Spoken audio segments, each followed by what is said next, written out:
আসসালামু আলাইকুম, আশা করি তোমরা সবাই ভালো আছো। আজকের ভিডিওতে আমি ডুয়েট অ্যাডমিশনের জন্য সম্পূর্ণ গাইডলাইন এবং প্লে লিস্ট, যেখানে আমরা ম্যাথ সলভিং থেকে শুরু করে এ টু জেড কোশ্চেন অ্যানালাইসিস যা যা দরকার হয় সকল কিছু আলোচনা করব।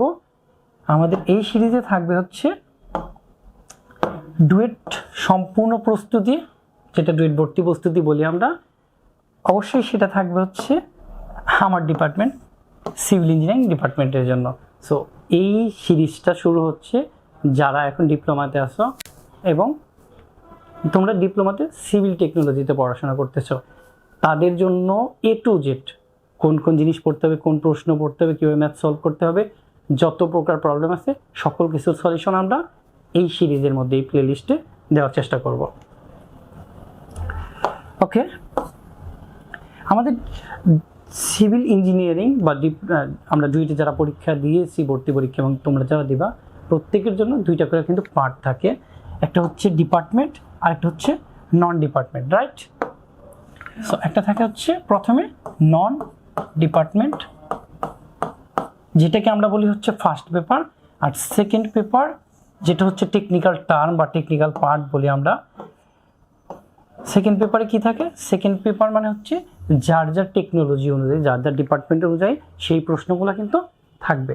সো আমাদের সেকেন্ড পার্টে কি? Civil engineering, right? Okay, civil engineering শুরু হওয়ার পর আমাদের অ্যাডমিশনে কিন্তু বেশ কিছু টপিক থাকে, সাবজেক্ট থাকে। এখন আমরা টপিক কেন বললাম? কারণ আমরা ডিপ্লোমাতে পড়ি সার্ভিং 1, 2, 3, এস্টিমেটিং 1, 2, ডিজাইন 1, 2, বাট অ্যাডমিশনের জন্য এরকম নাই। অ্যাডমিশন আরসিসি বা এস্টিমেটিং কস্টিং, শুধু কনস্ট্রাকশন প্রসেস। সো একটা করে টপিকের ভিতরে আরও কিছু টপিক থাকে, বা একটা সাবজেক্ট যদি আমরা ধরি, এই সাবজেক্টের ভিতরে কিছু স্পেসিফিক টপিক থাকবে। তাহলে সবথেকে ইম্পর্টেন্ট যেটা অবশ্যই ইঞ্জিনিয়ারিং বা সিভিল ইঞ্জিনিয়ারিংয়ের জন্য important part structural mechanics. Structure মেকানিক্সের মধ্যে আমরা কী কী থাকে ডিপ্লোমাতে যা পড়ি তাই। ডিপ্লোমাতে কী কী পড়ি দেখো, আমরা স্কেলার ভেক্টর রাশিটা পড়ি, ফোর্স সিস্টেম পড়ি। ফোর্স সিস্টেম পড়ি না আমরা কোঅর্ডিনেট অনুযায়ী। এটা আমাদের হরিজন্টাল অ্যাক্সিস, এটা ভার্টিক্যাল। তাহলে আমরা বলি vertical force, horizontal force, right? তারপর আমাদের থাকে কি ইকুইলিব্রিয়াম কন্ডিশন বা ফ্রি বডি ডায়াগ্রাম, যেগুলো থাকে কোনো বল চলতেছে কোণে, এগুলো আমরা কি করি? ফ্রি বডি ডায়াগ্রাম অঙ্কন করি। আর এটার থেকে আমরা কি করি? ল্যামির সূত্র ডেভেলপ করে ল্যামি দিয়ে সলভ করি। ল্যামির সূত্রটা কখন হয়? বলটা যদি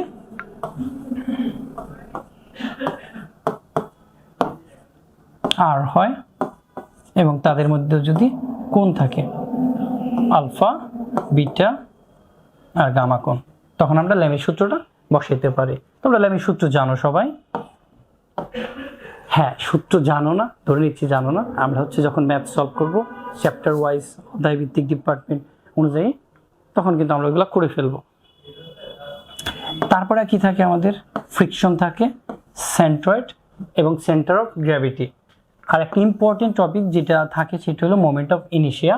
যেমন আমরা জানি মোমেন্ট অফ ইনিশিয়ার জন্য স্পেসিফিক কিছু সূত্র থাকে অ্যাক্সিস অনুযায়ী। যদি এক্স অ্যাক্সিস বলি BQ/12, প্রত্যেকটার জন্য স্পেসিফিক সূত্র থাকে। যদি আমরা বলি বৃত্তর জন্য সূত্র কি? যদি আমরা x axis y axis same, πd⁴/64 এরকম সূত্র থাকে। আমরা ম্যাথ যখন সলভ করবো দেখবো। আরেকটা থাকে আমাদের ওয়ার্ক পাওয়ার এনার্জি, যেটা আমরা কাজ ক্ষমতা শক্তি বলি। মোটামুটি এখান থেকে সবথেকে ইম্পর্টেন্ট ফোর্স সিস্টেম, ইকুইলিব্রিয়াম এবং এসএফডি-ভিএমডি এর পরে আসবে।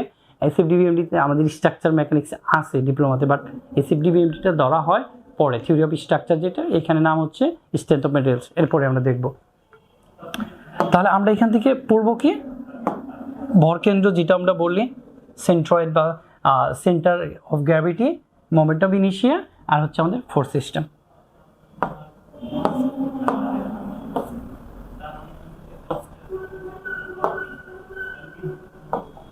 আচ্ছা, এরপরে আমাদের থিওরি অফ স্ট্রাকচার, যেটা ডিপ্লোমাতে পড়ছি, এইখানে আমাদের নামটা চেঞ্জ হয়ে সেটা হবে কি স্ট্রেংথ অফ ম্যাটেরিয়ালস, যেখানে আমরা সব থেকে গুরুত্বপূর্ণ জিনিস জানি পীড়ন বিকৃতি ডায়াগ্রাম, যেটা অলরেডি তোমাদের জন্য শো করে রাখছি, আমি দেখাচ্ছি।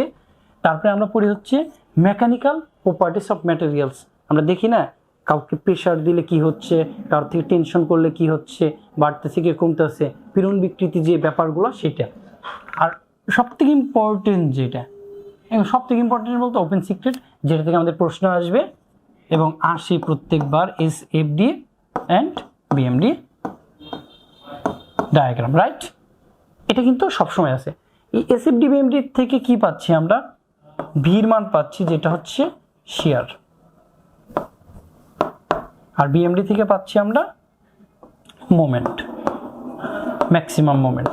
এই মোমেন্ট দেখো, ফ্লেক্সার মানে মোমেন্ট, আর শেয়ার মানে হচ্ছে এই যে যেটা আমরা শেয়ার ফোর্স থেকে ম্যাক্সিমাম মানটা পাচ্ছি। শেয়ার স্ট্রেস আর বেন্ডিং স্ট্রেসটা এখান থেকে আমরা বের করতে পারি। এস মানে হচ্ছে shear stress, BQ by IB, আর এস বি যেটা আমরা বলি মাই বাই আই, রাইট? এই আই অলরেডি আমরা স্ট্রাকচার মেকানিক্সে পড়ে আসলাম।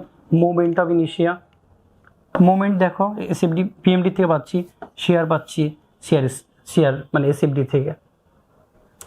আর আমাদের ডিফ্লেকশনটা অত বেশি লাগে না, বাট এটাও আমরা দেখাবো যদি সামনে সলভ করি আমরা প্রশ্ন তখন।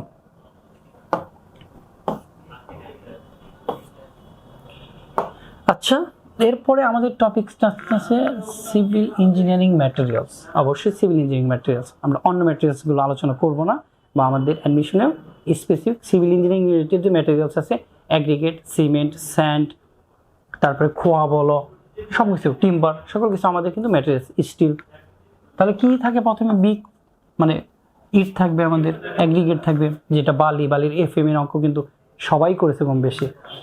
এফএম এর পরে কি থাকবে দেখো? সিমেন্ট থাকবে, মর্টার থাকবে, লাইম কংক্রিট দিতে পারে, আরসিসি কংক্রিট দিতে পারে, এই কংক্রিটগুলো আমাদের থাকবে। টিম্বার আর গাছ দুটো কি একই জিনিস? একই জিনিস কিনা এটা তোমরা অ্যান্সার করবা। হাইওয়ে ম্যাটেরিয়ালস থাকে। হাইওয়ে কি আমরা পেমেন্ট ডিজাইন করি না? রিজিড পেমেন্ট অথবা ফ্লেক্সিবল পেমেন্ট। এই পেমেন্টগুলো তৈরি করতে কিছু লেয়ার বাই লেয়ার থাকে। তোমরা কিন্তু কনস্ট্রাকশন প্রসেসেও দেখেছো, এস্টিমেটের মধ্যেও, এস্টিমেট 2তে দেখেছো। সেইগুলোই জাস্ট স্টেপগুলো, নামগুলো থাকতে পারে। এই টপিকগুলোই থিওরি রিলেটেড প্রশ্ন, আমরা প্রশ্নগুলো দেখবো পরে।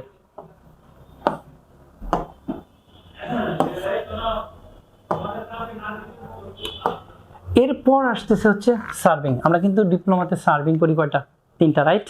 বাট আমাদের এখানে 3টা লাগবে না। আমাদের সার্ভিংয়ের স্পেসিফিক মাত্র 5টা টপিক করলে হবে, মানে 5 ধরনের ম্যাথ করলে এনাফ আমাদের জন্য। তাহলে ম্যাথগুলো কি দেখো? একটা করি আমরা প্লেন টেবিল সার্ভিং বা চেইন সার্ভে যেটা বলি আমরা জানি শিকল প্রকার 3 প্রকার: গান্টার শিকল, প্রকৌশল শিকল, আর ইঞ্জিনিয়ারিং শিকল, রাইট? চেইন শিকল যেটা বলি। লেবেলিং এবং হচ্ছে কন্টুর ম্যাপ তৈরি করি না আমরা, পাহাড়ের জন্য, পুকুরের জন্য, বিভিন্ন জায়গার জন্য কন্টুর ম্যাপ করি। ওই ম্যাপ থেকে কতটা ক্ষেত্রফল পাই, এই কন্টুর রিলেটেড ম্যাথ আসবে আমাদের। তারপরে হচ্ছে আমাদের টাওয়ার্স মূলত আমাদের কয়টা থাকে? 2 রকমের টাওয়ার্স থাকে, বদ্ধ গের আর হচ্ছে মুক্ত গের। থিওডোলাইটের ম্যাথ আসতে পারে, যেটা আমরা বলি কি ট্রিকোনোমেট্রিক্যাল সার্ভে, টপোগ্রাফিক্যাল সার্ভে বা টোটাল স্টেশন। আমাদের মূলত মানে বলা যায় আর কি যে তোমার কিসে থেকে আসে, এই ট্রাভার্স থেকে কোণের ম্যাথ আসতে পারে, 7 মার্কের জন্য ছোট ম্যাথ, জাস্ট কোণ নির্ণয় করার জন্য আসতে পারে। লেবেলিং বা কন্টুরিং, যেটা আমাদের কন্টুরিং বলে, কন্টুর কিন্তু ম্যাপ তৈরি আসে, এটাতে ক্ষেত্রফলটা খুবই ইম্পর্টেন্ট।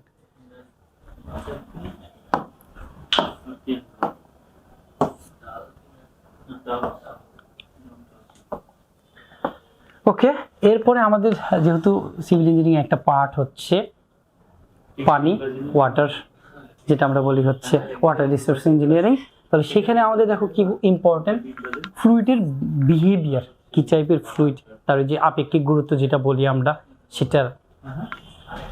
তারপরে থাকে ফ্লুইডের প্রেশার, পানি কি প্রেশার দেয় না? আমরা যদি পানির নিচে চলে যাই, প্রেশার যেরকম পানির উপরে, আমরা জানি যখনই আমাদের পানিটা অ্যাটমসফিয়ারের স্পর্শ করে তখন তো তার মুক্তমাত্রা 0, বাট নিচের দিকে যাইতে থাকলে আমাদের কি হয়? চাপটা বৃদ্ধি পায়। তারপরে হচ্ছে পানির মধ্যে কি ফোর্স হয় না, হাইড্রোস্ট্যাটিক ফোর্স, ফ্লো মেজারমেন্ট। এই যে পাইপ দিয়ে তো পানি যাবে, এখানে একটা ডাই আছে D1, এখানে একটা ডাই আছে D2, এখান দিয়ে ফ্লো করতেছে, কিউ পরিমাণ যাচ্ছে। তাহলে কতটুক যাচ্ছে এই কিউটা আমাদের বের করতে হবে না? আমরা কি করি, প্রবাহ নামে একটা অধ্যায় পড়ছি, ওইটার থেকে একটা ম্যাথ থাকে মাঝে মধ্যে। পাইপের ফ্রিকশন, এই যে পাইপে পানি যাবে এখানে কি একটা ফ্রিকশন কাজ করবে না, 4FL b²/2gd। আমাদের যে সূত্রটা আছে এটা দিয়ে আমরা কিন্তু সলভ করতে পারি, বা আরো সূত্র হয়, বিভিন্ন সূত্র হয় ফ্রিকশনের মধ্যে, প্রবেশের জন্য, তারপরে হচ্ছে বের হওয়ার জন্য, বাকের জন্য হইতে পারে, ভিতরে কোনো ময়লা থাকতে পারে। তারপরে আমাদের কি আছে হচ্ছে এইটা নতুন অ্যাড হয়েছে, আগে ছিল না, আমি যখন 2টা অ্যাডমিশন দিয়েছি তখন ছিল না, বা আমরা এটা করি নাই, তার মানে ছিলই না, এখন একটু নতুন অ্যাড করছে। সেটা হচ্ছে ওয়েল এবং গ্রাউন্ড ওয়াটার রিচার্জ, যেটা আমরা বলি কি টিউবওয়েল। এটা যদি আমাদের লেভেল হয়, পানিটা তো অনেক নিচে থাকে, যেটা আমরা টিউবওয়েলের মাধ্যমে বা সেন্ট্রিফিউগাল পাম্পের মাধ্যমে তুলি, তাহলে এই যে এটা হচ্ছে কি আমাদের ওয়েল বলা হয়, কুয়া বলতে পারি, মানে নিচ থেকে যেটা পানি গ্রাউন্ড থেকে আমরা উপরের দিকে তুলি। এখানে সব থেকে ইম্পর্টেন্ট টপিকসটা হচ্ছে এটা কিভাবে হয়, বার্নৌলির সূত্র দেওয়া হইতে পারে। এই যে মেজার করি আমরা, ফ্লো মেজার, কিউ সমান আমরা কি জানি, এবি, রাইট? তাহলে এটা আমরা কিন্তু সলভ করতে পারবো, পাইপ দিয়ে কতটুকু পানি যাচ্ছে যে কোনো সেকশনে আমরা সলভ করতে পারবো। এটা যদি 1 সেকশন হয় বলতে পারবো এখান থেকে কতটুকু পানি যাচ্ছে।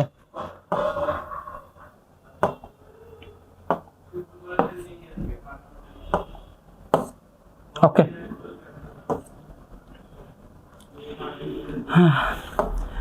সিভিল ইঞ্জিনিয়ারিং এর সাথে ওতপ্রোতভাবে যেটা যুক্ত আছে ফাউন্ডেশন, সেই ফাউন্ডেশনটা তৈরি হয় কিসের থেকে, সয়েল মেকানিক্স থেকে। সেখানে আমরা জিওটেকনিক্যাল পড়ি, জিওটেকনিক্যালের বেসিক প্রথমের যে ফর্মুলা আছে না কিছু, পোরোসিটি বলি আমরা, void ratio, unit wait, centre of gravity, এই প্রত্যেকটা জিনিসটাই আমাদের এইখানে ইম্পর্টেন্ট।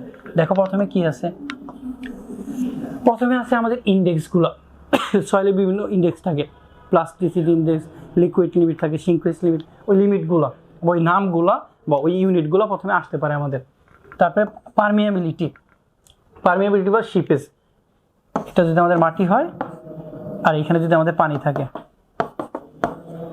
এই পানিটা কি এর ভিতরে ঢুকে পড়তে পারে না? ঢুকে অবশ্যই পড়তে পারে। আমরা যখন বাঁধ দেই, বাঁধগুলো ভেঙে যায় কিভাবে, কারণ বাঁধের মধ্যে পানি যদি শিপেজ মানে ঢুকে যেতে থাকে পোরোস মিডিয়ার মাধ্যমে, কণাগুলোর মাধ্যমে, তাহলে কিন্তু বাঁধ ভেঙে যেতে পারে। সেটা হচ্ছে আমাদের পড়বো হচ্ছে আমরা কিসে, এই সিপেসের মধ্যে। তারপর হচ্ছে ময়েশ্চার ডেনসিটি রিলেশনশিপ, এই যে আমরা যদি এয়ার বলি, এয়ার দরকার নেই এখানে মাটি, যেহেতু সয়েলে কাজ করবো, তো সয়েলের মধ্যে অবশ্যই বিভিন্ন কণার মধ্যে পানি ঢুকে গেছে, এই কী পরিমাণ ঢুকে গেছে সেটা হচ্ছে তার এই ময়েশ্চার ডেনসিটি।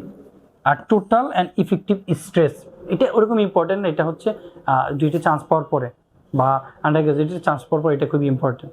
এখন আমাদের জন্য ইম্পর্টেন্ট হচ্ছে এইটা, খুবই ইম্পর্টেন্ট। এখান থেকে ম্যাথ আসে, এখান থেকে ছোটো ম্যাথ চলে আসতে পারে, আর প্রথম দিক থেকে থিওরি আসার চান্স অনেক বেশি।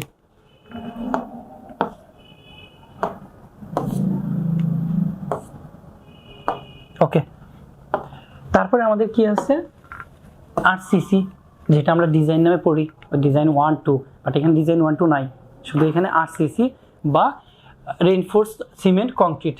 দেখো অলরেডি এটা আমরা দেখতেছি একটি স্টেপ, রড বাইন্ডিং চলতেছে, এরপরে কী করবো আমরা, ঢালাই করবো, তাই না? তাহলে ম্যাটেরিয়ালস, আরসিসি এবং দেয়ার প্রপার্টিস, এখান থেকে ইউনিট ওয়েট আসে। আমরা জানি না স্টিলের ইউনিট ওয়েট কত, কংক্রিটের ইউনিট ওয়েট কত, এলআই মোটরের ইউনিট ওয়েট কত, প্রত্যেকটা ইউনিট ওয়েট জানি আমরা, ওইগুলো খুবই important. Design VM slab, 1 way slab, 2 way slab, এগুলো কিন্তু তোমরা অনেকগুলো স্টেপ পড়ছো, এত স্টেপ দরকার নাই, স্পেসিফিক কিছু স্টেপ দিলেই হবে এখানে। তারপরে আছে হচ্ছে কলাম আমরা কি জানি, tight column, spiral column, right?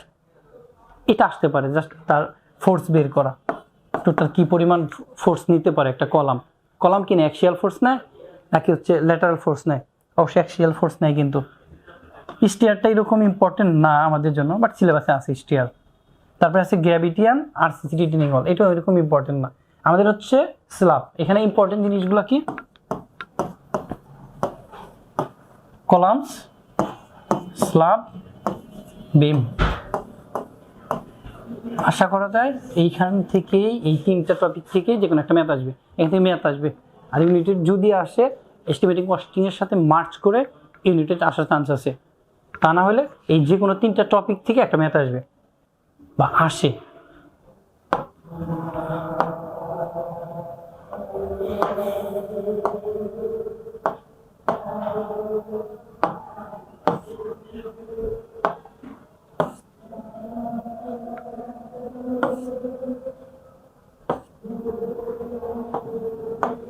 আচ্ছা আসো, সিভিল ইঞ্জিনিয়ারের মানে ডিপ্লোমা পর্যায়ে পড়ার পর আমাদের সবচেয়ে বেশি কি করতে হয়?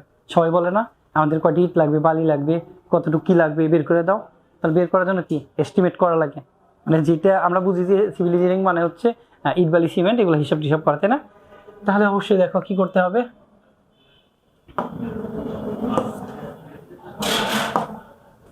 আমাদের এস্টিমেট করতে হবে। ওকে, আর্থওয়ার্ক, সর্বপ্রথম ফাউন্ডেশন তৈরি করতে হয়, তার জন্য কতটুকু মাটি কাটতে হবে সেটা বের করতে হবে। তাহলে মাটি কাটার কাজকে বলা হচ্ছে আর্থ ওয়ার্ক, যেটা আমরা পুকুরের ক্ষেত্রে মাটি কাটি, ফাউন্ডেশনের জন্য, ফুটিংয়ের জন্য মাটি কাটি, রাস্তার জন্য ওয়ার্ক করি। 3 ধরনের কাজ হইতে পারে। ব্রিক ওয়ার্ক, কতগুলো ইট লাগবে, মর্টার, ইট, বালি, সিমেন্ট কীরকম লাগবে একটা কংক্রিট তৈরি করতে গেলে। তারপরে আছে হচ্ছে ফাউন্ডেশন বা সুপার স্ট্রাকচার। সুপার স্ট্রাকচার কোথায় থাকে? উপরে। তাহলে যে সুপার স্ট্রাকচারের রড লাগবে আমাদের বিভিন্ন ধরনের, এগুলো বের করতে হবে। ফাউন্ডেশনে গেলে কি করতে হবে? মাটি কাটতে হবে, তবে নিচে কিন্তু প্রচুর পরিমাণে একটা রড দিতে হয়। তারপরে রেট অ্যানালাইসিস, টাকা বের করে দিতে হবে না, যে কোন কাজের জন্য কতটুকু টাকা লাগবে সেটা কিন্তু আমরা অবশ্যই বের করবো। আগে ইউনিটগুলো বের করে রাখবো, কতটুকু সিমেন্ট, কতটুকু ব্রিক, তারপরে হচ্ছে স্টিল লাগবে, তারপরে আমরা ইউনিট ওয়েট বের করতে পারবো। ইউনিটের অনুযায়ী কোনটাতে কত টাকা খরচ হয়। মেশিনারি ওয়ার্ক, ইটের ওয়ার্ক কেমন হয়। তারপর হচ্ছে ড্যাম প্রুফ কোর্স, এটা এরকম দরকার নাই। স্টিয়ার ওইরকম দরকার নাই। প্লাস্টারিং, পয়েন্টিং ওইরকম আহামরি দরকার নাই। এইগুলোর থেকে বেশি একটি প্রশ্ন আসে না। হ্যাঁ, এখানে একটা প্রশ্ন আছে, দেখো যে এই জিনিসগুলো মূলত, হ্যাঁ এই জিনিসগুলো হচ্ছে মূলত আমাদের এখানে কিন্তু আছে এস্টিমেটিং এন্ড কনস্ট্রাকশন প্রসেস। তার কনস্ট্রাকশন প্রসেস কি কাজ করবে কিভাবে, ওইটা না, নাকি ওখানে হিসাব। দেখো তো আমরা কি করতেছি, ড্যাম প্রুফ কোর্স ইউজ করি। স্টিয়ারের মধ্যে কি রাইস স্ট্রেস রিলেশনশিপ, যেটা প্রচুর পড়ছো তোমরা, সেটা প্লাস্টার যে করবো আমরা, পয়েন্টিং করবো কিভাবে করি, কিছু স্টেপ আছে তো, সেগুলো আমাদের দরকার হবে। আর সর্বশেষ যেটা আমাদের ইম্পর্টেন্ট সেটা হচ্ছে কনস্ট্রাকশন ইকুইপমেন্ট, কিছু আমাদের ডিভাইস লাগে, এই ডিভাইস থেকে এমসিকিউ আসতে পারে।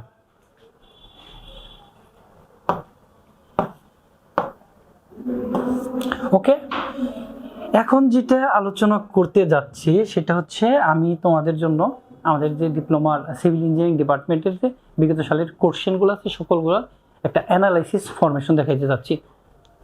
উপরের দিকে আছে হচ্ছে আমাদের সাবজেক্টগুলো, সাবজেক্ট, আর এই নিচের দিকে আছে কি ইয়ার। দেখো তাহলে ইঞ্জিনিয়ারিং ম্যাটেরিয়ালস অলরেডি আমরা পড়ে আসছি, এটা construction process, estimating and costing একসাথে, বা কনস্ট্রাকশন প্রসেস বলতে hydraulics, soil mechanics, theory of structure, RCC যেটা আমরা ডিজাইন বলতেছি, সার্ভিং, জিওটেকনিক্যাল, ট্রান্সপোর্টেশন। ওকে, নতুন একটা টপিক অ্যাড হচ্ছে না, এমসিকিউ। এমসিকিউ নিয়ে আলোচনা করা যাক। এমসিকিউর বিষয়টা হচ্ছে শুরুর দিকে ডুয়েট তৈরির আগে যখন বিআইটি ছিল তখন কিন্তু এমসিকিউ ছিল না, শুধু বড় বড় কোশ্চেন আসতো, অনেক সময় যাবত আমাদের এক্সামগুলো হইতো ওই টাইমে। তারপর ধীরে ধীরে কী করা হলো, প্রশ্নগুলো ছোট করা হলো, টাইম, আগে তো অনেক টাইম পরীক্ষা 3 ঘন্টা করে, শুধু ননের জন্য, ডিপার্টমেন্টের জন্য, এখন শুধু 2টা মিলে আমরা 2 ঘন্টার কাছাকাছি পরীক্ষা দিই। তাহলে পরীক্ষার সময় যেহেতু কমাইছে, আমাদের টপিক কমাইছে, সাবজেক্ট কমাইছে, প্রশ্ন কমাইছে। কি করছে দেখো, আমাদের সর্বশেষ যেটা প্রশ্ন আমার কাছে আছে 2024-25-এর জন্য, ইঞ্জিনিয়ারিং ম্যাটেরিয়ালস থেকে সবসময় থাকে, মোটামুটি আছে, এস্টিমেটিং কস্টিং থেকে থাকে, হাইড্রোলিক্স থেকে একটা, সয়েল মেকানিক্স থেকে একটা, স্ট্রাকচার মেকানিক্স থেকে একটা, থিওরি অফ স্ট্রাকচার থেকে আসছে 2টা, আরসিসি ডিজাইন থেকে আসছে, সার্ভিং থেকে কিন্তু 2টা ম্যাথ আসছে।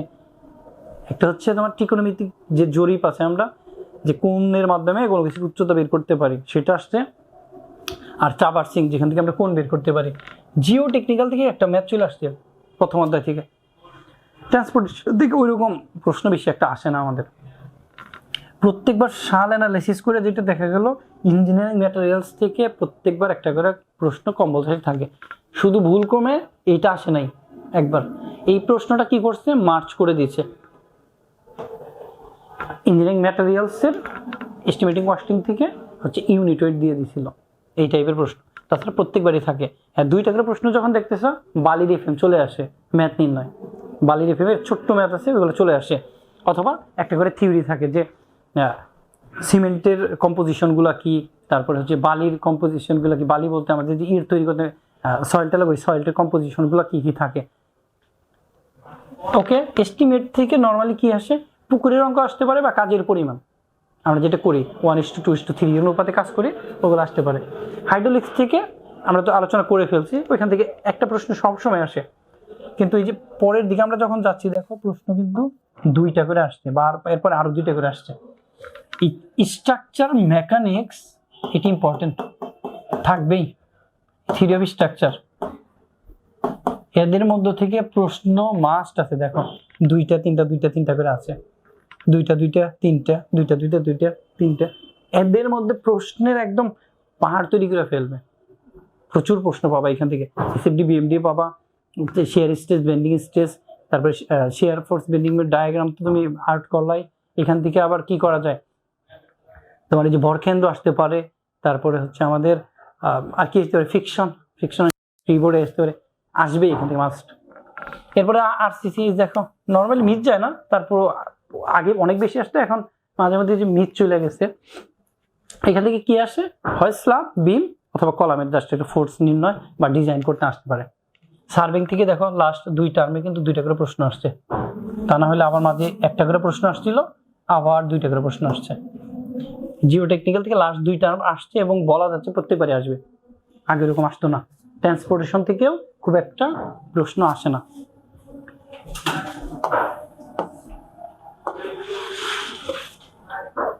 ওকে, লাস্ট যে কথাগুলো তোমার বলবো সেটা হচ্ছে যে অ্যানালাইসিস তো আমরা বুঝে ফেলছি, যে প্রত্যেকটা থেকে তার মানে পড়তেই হবে, প্রশ্ন কিন্তু আসতেছে। দেখো এটা অনেক বেশি ইম্পর্টেন্ট। কি পরিমাণ প্রশ্ন আগে আসতো, প্রচুর প্রশ্ন আসতো না, এখনো আসে বা আসবে ধরে নিয়ে প্রচুর পরিমাণ এফোর্ট দিতে হয় স্ট্রাকচার মেকানিক্স এবং থিওরি অফ স্ট্রাকচার। কারণ 2টা চান্স পর সিভিল ইঞ্জিনিয়ারিং এর সাবজেক্টই মেন, এটা উপর ভিত্তি করে স্ট্রাকচার সাবজেক্টগুলো। আর সিসির মধ্যে ওইগুলো লাগবে। সার্ভিংটা বেশি একটা দরকার নাই, বাট অ্যাডমিশন পর্যন্ত পড়তে হবে। আর জিও টেকনিক্যাল থেকে আগে আসতো, আবার এখন আসতেছে, তার মাঝে অনেকগুলো আসলে। লাস্ট যেটা আলোচনা করব সেটা হচ্ছে যে আমাদের এমসিকিউ পার্টটা কিন্তু খুব ইম্পর্টেন্ট। সেটা হচ্ছে ডিপার্টমেন্টের জন্য,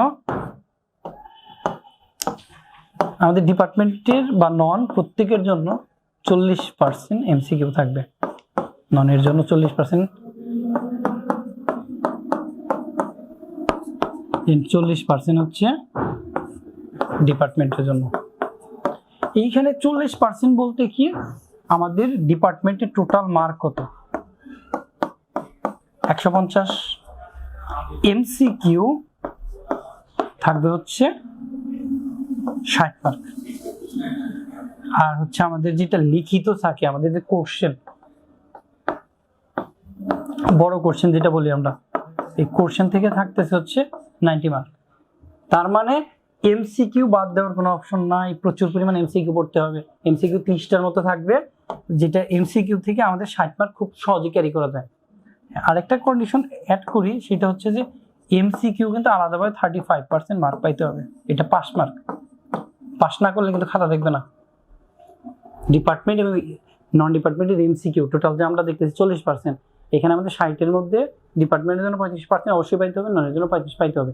তারপরে আমাদের লিখিত খাতা দেখবে, তারপরে আমাদের মেরিট লিস্টে চিন্তা ভাবনা করতে হবে। বলা যায় এই ছিল আমাদের হচ্ছে প্রথমের ইন্ট্রোডাকশন ক্লাস। এখানে আমরা পুরো টপিকটা দেখলাম, আমাদের সিলেবাসটা এবং কি সাবজেক্ট আছে এবং সাবজেক্টের মধ্যে কি কি টপিকগুলো আছে এবং জাদু এটা আসে। আর তারপরে আমরা প্রশ্নগুলো দেখলাম যে কোন কোন প্রশ্ন কোন সালে আসছে। আর এই ছিল আমাদের হচ্ছে ডুয়েট ভর্তি পরীক্ষার জন্য বেসিক ইনফরমেশন, যেটা ছিল মূলত সিভিল ইঞ্জিনিয়ারিং ডিপার্টমেন্টের জন্য। এরপর আমরা হচ্ছে প্রবলেমগুলো দেখব, বিভিন্ন সালের প্রশ্ন মানে কোশ্চেন ব্যাংকে যদি আমি দিয়েছিলাম অ্যানালিসিস করে আমরা এগুলো সলভ করব, এবং আমরা টপিক ওয়াইজ আলোচনা করব যে কোনগুলো পড়তে হবে, কোনগুলো পড়তে হবে না, এবং কোনগুলো আসতেছে বা আমাদের সিলেবাসে যা আছে আমাদের টোটাল সব শেষ করতে হবে। সবার জন্য শুভকামনা। আর যদি কেউ কোনো কিছু জানতে চাও অবশ্যই কমেন্ট করবা তোমরা। Thank you.